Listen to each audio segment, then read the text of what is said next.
What's up, everybody? It's Stephen A. Williams, president and founder of creditrepairshop.com. I wanted to make this quick video because we had a new client come in and we see some issues with their court summons from the original creditor. I want to make you aware of a few things that we found, and this can help you if you have a similar situation. This was a personal loan, and in the state that this personal loan was made, this 9.39% is not a legal amount to charge as a annual percentage rate or interest rate, period.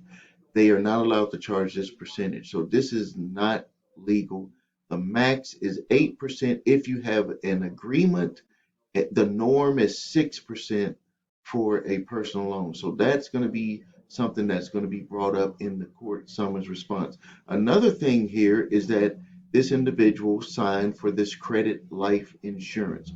We all know that this credit life insurance, it technically, I say that it's like a scam, but if you end up getting this credit life insurance, this is a policy, and we got stuff blurred out, but I just want you to know that if you have this on your loan that you got from either an automobile loan or some type of personal loan, this is supposed to pay. Even though this is blurred out, it says here this credit life insurance maximum payable allowance is $75,000. The loan that was made was $10,000.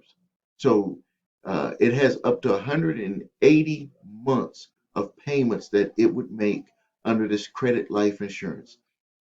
You better bet that I believe that this policy, that this loan could be paid already utilizing this credit life insurance. As a matter of fact, it actually had two policy numbers in this group. So they could have possibly had two credit life insurance policies that would have paid this balance off twice. I'm not sure about that, but that is potential, could potentially happen. On the other side here, it was credit disability insurance. This individual was actually in a automobile accident, and it states here that the maximum benefit allowed is uh, it's look right here. It said $75,000. $75,000 is the maximum uh, benefit that is allowed, and this benefit was retroactive also, and it covers up to 180 months. So this information here, you need to pay attention to this if you have any type of loans, because if you have any type of disability and you had a disability insurance attached to your contract, or if you had any credit life insurance, these are supposed to be paid. They don't expect people to remember them, but because we reviewed the contract and we saw that this was on there, we asked the client, did you even know that this was on there? They had stated no.